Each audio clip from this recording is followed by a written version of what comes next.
Go to chapter 16, organizational design. We're talking about organizational design. It's simply talking about how the organization, how the company is being set up or structured.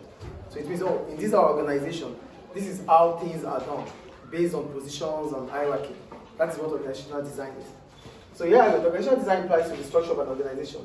Each organization has its own way. Yeah, definitely all organizations have their own ways of doing things.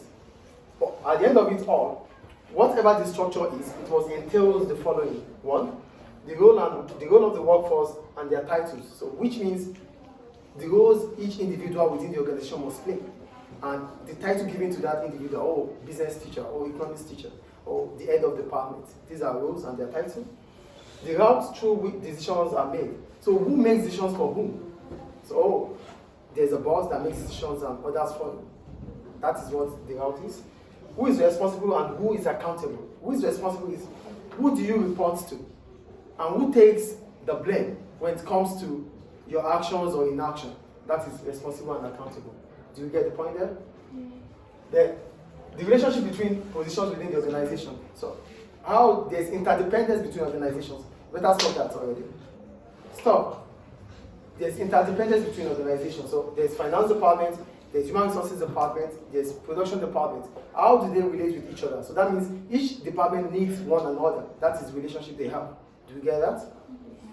Then we go to organizational. Okay, the method of communication, it could be upward or downward. If it is upward, it means the subordinates are able to give or inform their superior officer things that are happening. And if it is downward, it means the most supreme officer gives instruction. I say stop right away.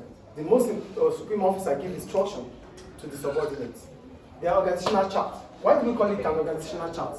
We call it a chart because it's an hierarchical representative of the structure. Get the point here. We call it a chart because it's an hierarchical organization of the structure. So this is how our structure is within the organization.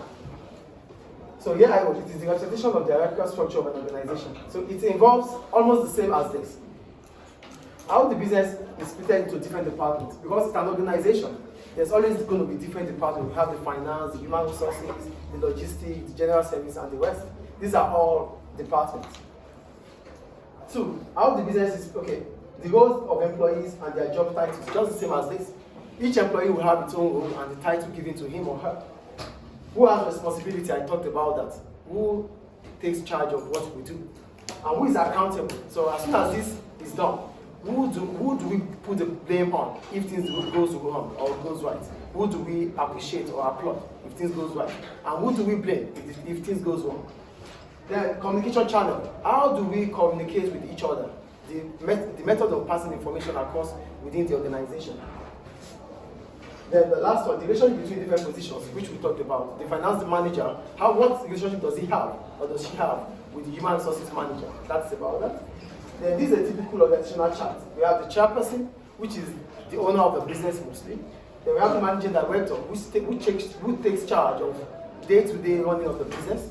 Then we have other managers that are part of the organizational chart. Then we have the subordinates and the rest. So this is how an organizational chart looks like. The superior officer, then below it. So this is hierarchy. This is what we call hierarchy.